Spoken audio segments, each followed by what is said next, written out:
At this time, I want to move on with our main speakers, which, thank you, I'll tell you, we've got these organizations, chapters, they did a very good job speaking too, so we want to give them a little hand.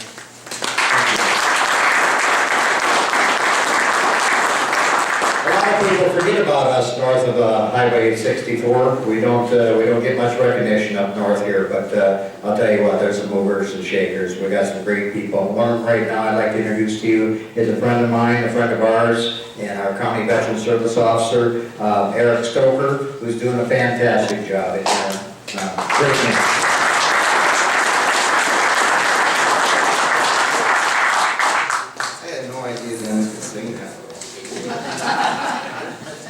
Legend in your own. I guess. If you haven't got to the hydrant up in Neilsville, get there. It's awesome, especially in these ceremonies. They're great. Local kid, born and raised here in Rusk County. So, got the best job in the world.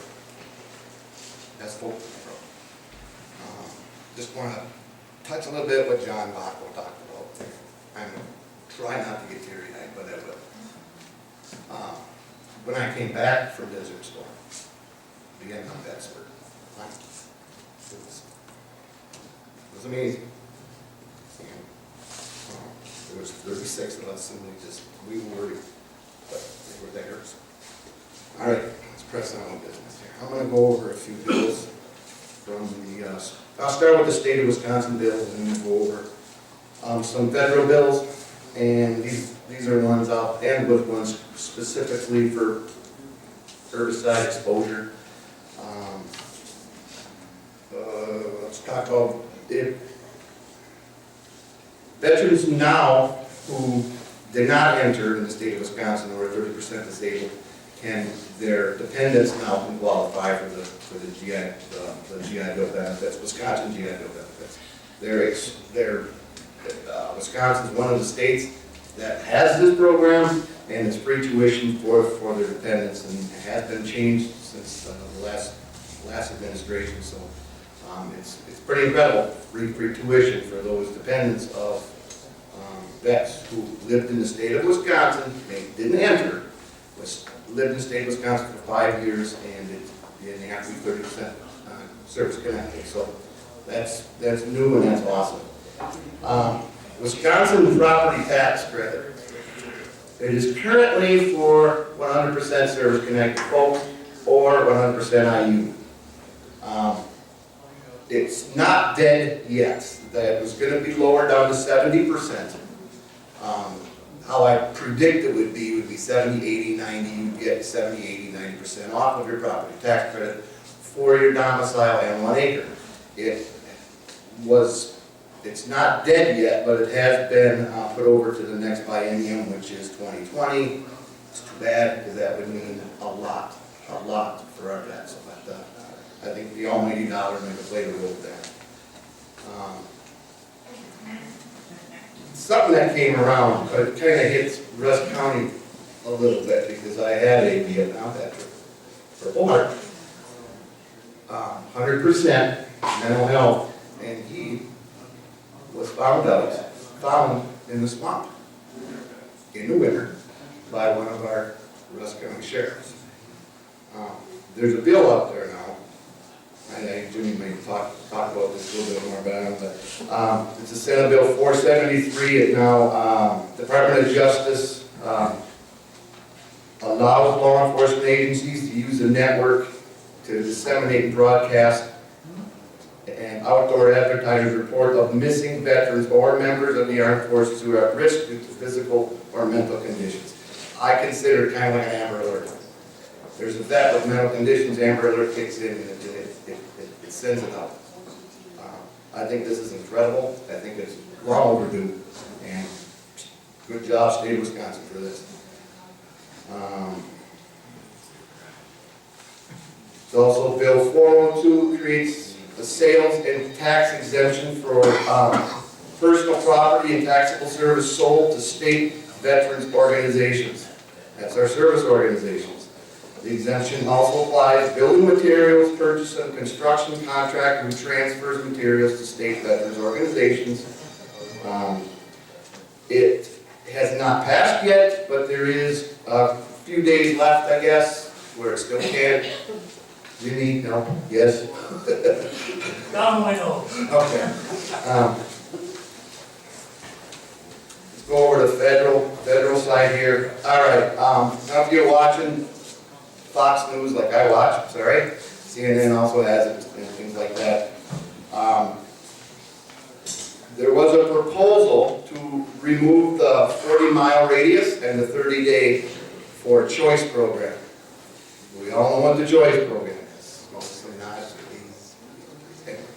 Choice program is for vets to use non-VA care to seek medical attention. Right now, it's somewhat stringent. You got to be 40 miles. If you're over 40 miles from any VA facility, or if the appointment at the VA is 30 days longer, you're going to be authorized to go through primary care doctor use choice. They were going to do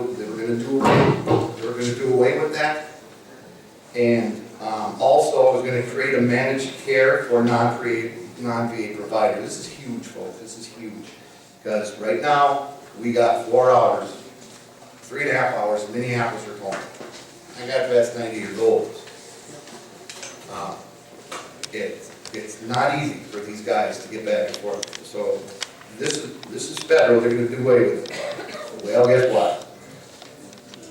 There's a certain Democrat, sorry to say, liberal Democrat in California who marched and got it, Nancy Pelosi, when they got that canceled out of this year's $1.3 trillion, and that's not part of it. So it's going to get back on. I hope somebody gets it back on, because this would be really big.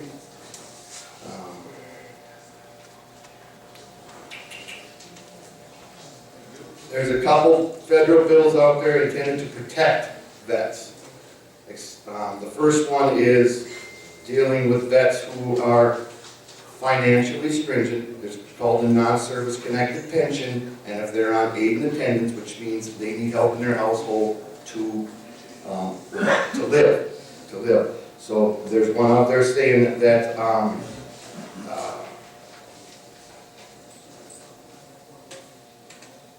dishonest individuals who prey on those who receive this non-service connected pension and ANA, they're going to be protected by this bill, and require an audit to conduct a study for Congress on how to better protect vulnerable veterans from fraud and abuse. There's another one very close to it, and it's specifically dealing with the service connection monies of the individual. Some of our elderly vets who are receiving service connection money, they're preyed upon. They're preyed upon at car dealerships, they're preyed upon everywhere else. This bill would, in conjunction with the first one, it protects the benefits of that individual, and if anybody found it, they shall be fined or in prison not more than 5 years. So I can't really talk about one, but I know that there is a certain place in Ice Lake that has been getting looked at pretty heavy, not only for veterans, elderly, but for elderly in general, non-veterans. So I think this is awesome. I want to hit on the last two, which I talked to before last year, was Navy Blue Water veterans. This one, frankly, pisses me, because these guys on these ships, who's loading the Agent Orange? Who's drinking the water of the Agent Oranges? Yeah, it's purified, right? Nah. But it's still, I think, it's still out there. It's Blue Water Bill 299, and it's still there, but it has been delayed again. So I wish Congress, I wish that they would do something with this, but I'll keep informed as soon as I hear more. I'll shoot the word out to my commanders, and they'll do what they do. Second one is, anybody hear the new Agent Orange presumptives that could be taking place? It was put up by Secretary Shulkin He's getting the bad rap for it, which, I don't know, maybe isn't, but, there's 3 presumptives that are looking to be added to it. One's bladder cancer, one's hypertension, and one is Parkinson's-like symptoms. Parkinson's is currently a presumptive, but if a doctor will not write that, the vet cannot petition to get it. I cannot file a claim for Parkinson's if it doesn't exist. It's still on the docket. Yes, of course, it has been delayed. The 1st of November was supposed to be the official word, but Secretary Stoker was said they're going to further explore these ailments. What this means is CVSOs like me, if you got these, let me repeat them: hypertension, bladder cancer, Parkinson's-like symptoms, get to me. Get to me. We'll get an intent to file. We'll get that in. If it's ever presumed, if it's ever turned over to be a presumptive, that's a heck of a lot of back payment. Of course, a dollar bill doesn't stop blood, but it can help. So, especially the spouse, if the veteran should pass away of one of those, which would mean the world to them. So, again, that was supposed to be on November 1st, but it's been delayed. Secretary Stoker stated we will begin work with the administration to concurrently conduct a legal and regulatory review of these potential presumptive conditions for awarding disability compensation to eligible veterans. I still think, folks, it's the almighty dollar taking place, but it's still there. People care. So, that's about all I got. Anybody got any questions? Okay. Does that also include prostate cancer then? Prostate's already a presumptive. These 3 are not yet presumptives. This is a bill trying to get those 3 added. I see. Okay? But again, if them 3, hypertension, I know a lot of people got high blood pressure. If you're in country, Agent Orange, and I did not do, you didn't come see me yet to get a claim. It's going to claim it. It's going to be denied. It's going to be denied, but you're on the record. If it's ever made a presumptive, re-526 file claim, accepted, back payment. It would be a whole bulk blood back payment to folks. So, I'll go over a few of the main ones.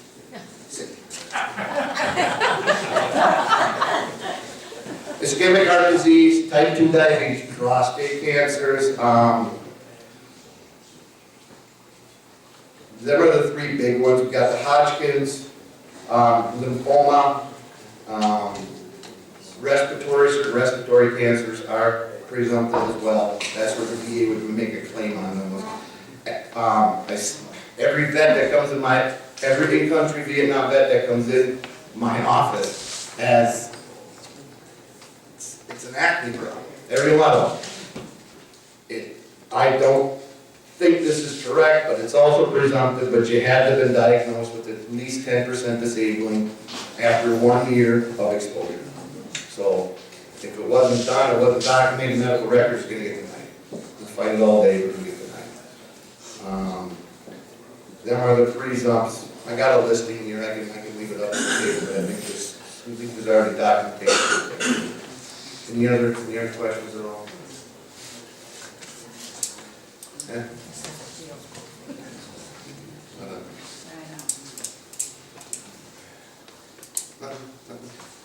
Okay.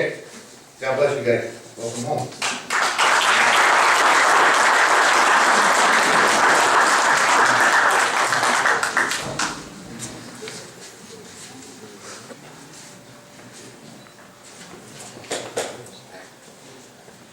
Thank you, Eric.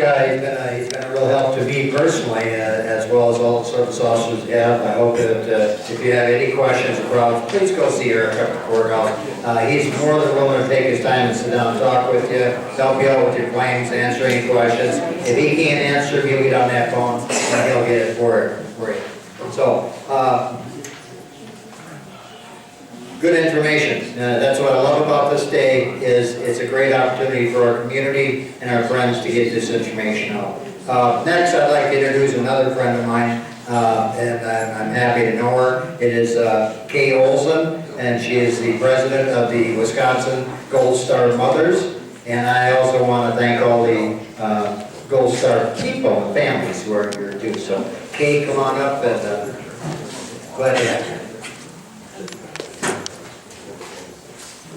Good afternoon, and first I'd like to thank all you veterans for serving. It's an honor to be here.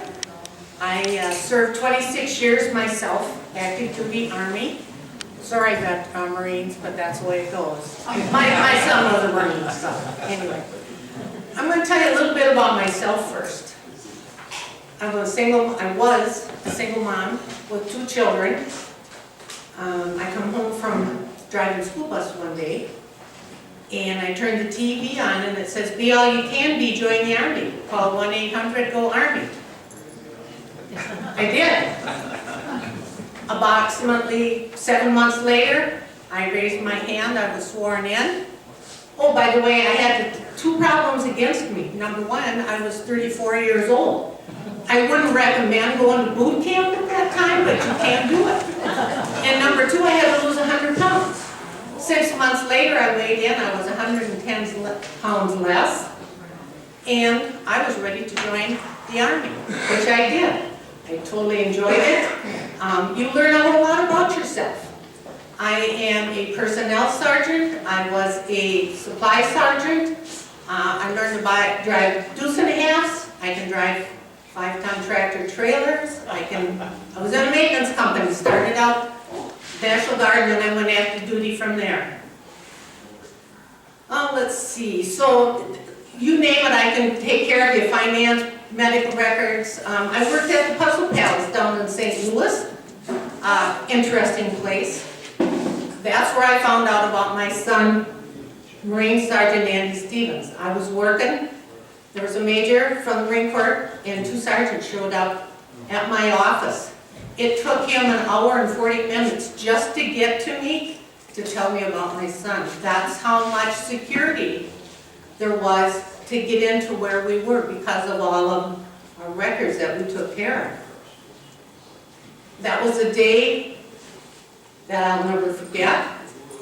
When I was working as a sergeant at Fort McCoy, Wisconsin for a 3-year tour, I had the post commander give me a call one day, and he said, "Kate, you are casualty assistance officer and you need to go speak to this family. Come to my office." Yes, sir, not a problem. I went up, he handed me a 201 or a regulation. The regulation, he said, you take the regulation, you study it, you put your Class A uniform on, and you get your car and you go to this family. You are now theirs until you receive the son when he comes back from Dover. You will spend your time with him. You will make sure his body remains prepared. You will be with that family through the service, put that service together. You will be with that family when he's buried, and you will be with that family when you put the headstone up. Then you come back to me. I will talk to your boss. You are mine, and you are that family's person right now.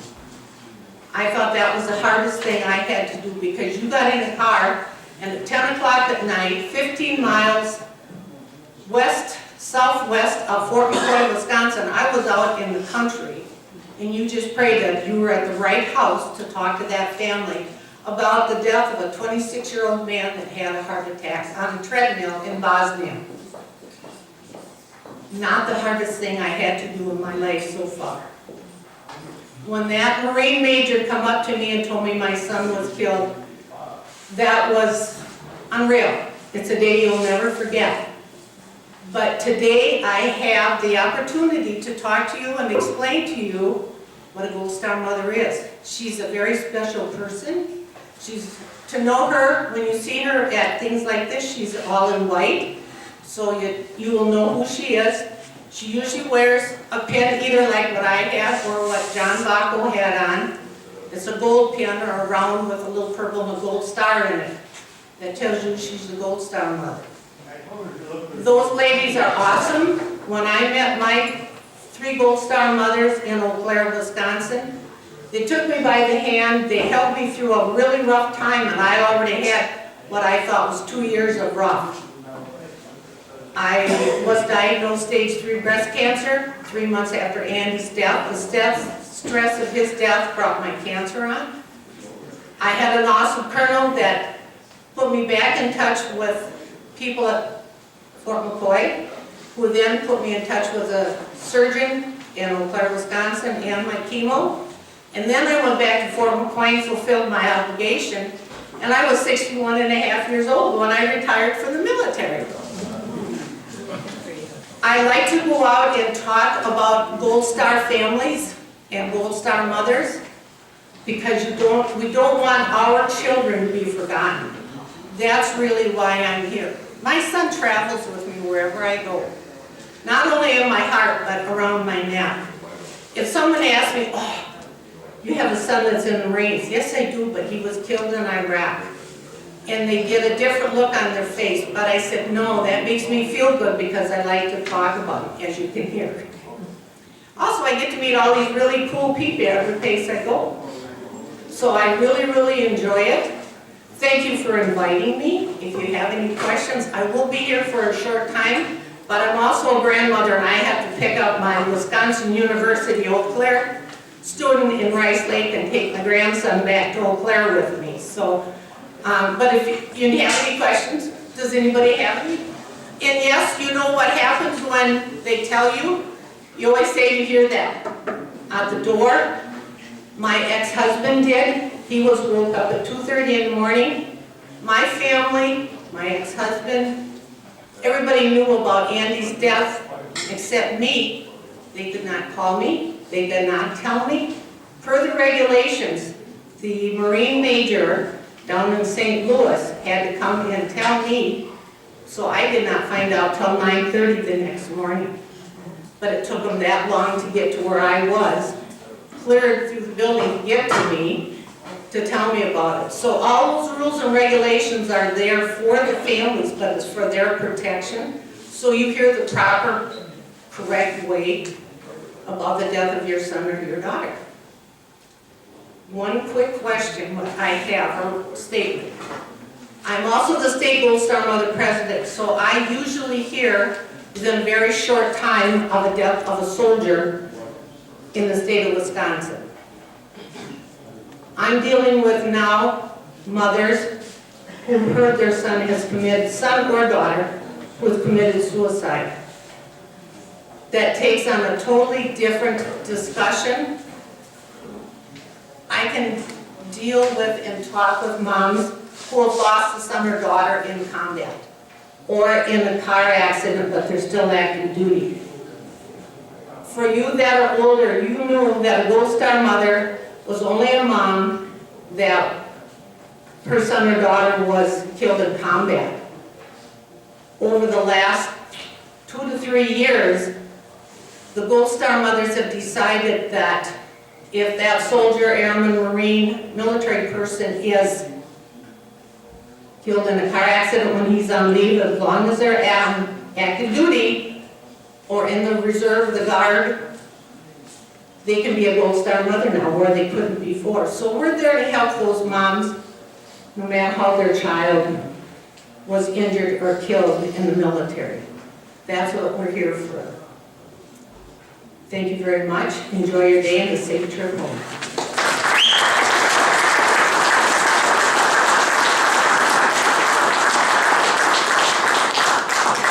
Thank you, Kaye. She's been a very inspirational person since the onset of forming the Vietnam Veterans Day. She's been on planning committees and a very informative and a great speaker. And we love you, and we're so glad you took the time out to come and see us. And I hope your grandson is doing great too. So thank you, and any Gold Star families in here, my hat's off to you. Next, I'd like to have Purple Heart. Robert Wanish, which, you know, so everybody, come on, our speakers are way in the back, so you got way toward the wall up here, come on, buddy. Robert's been a good friend of mine for many years, Vietnam veteran.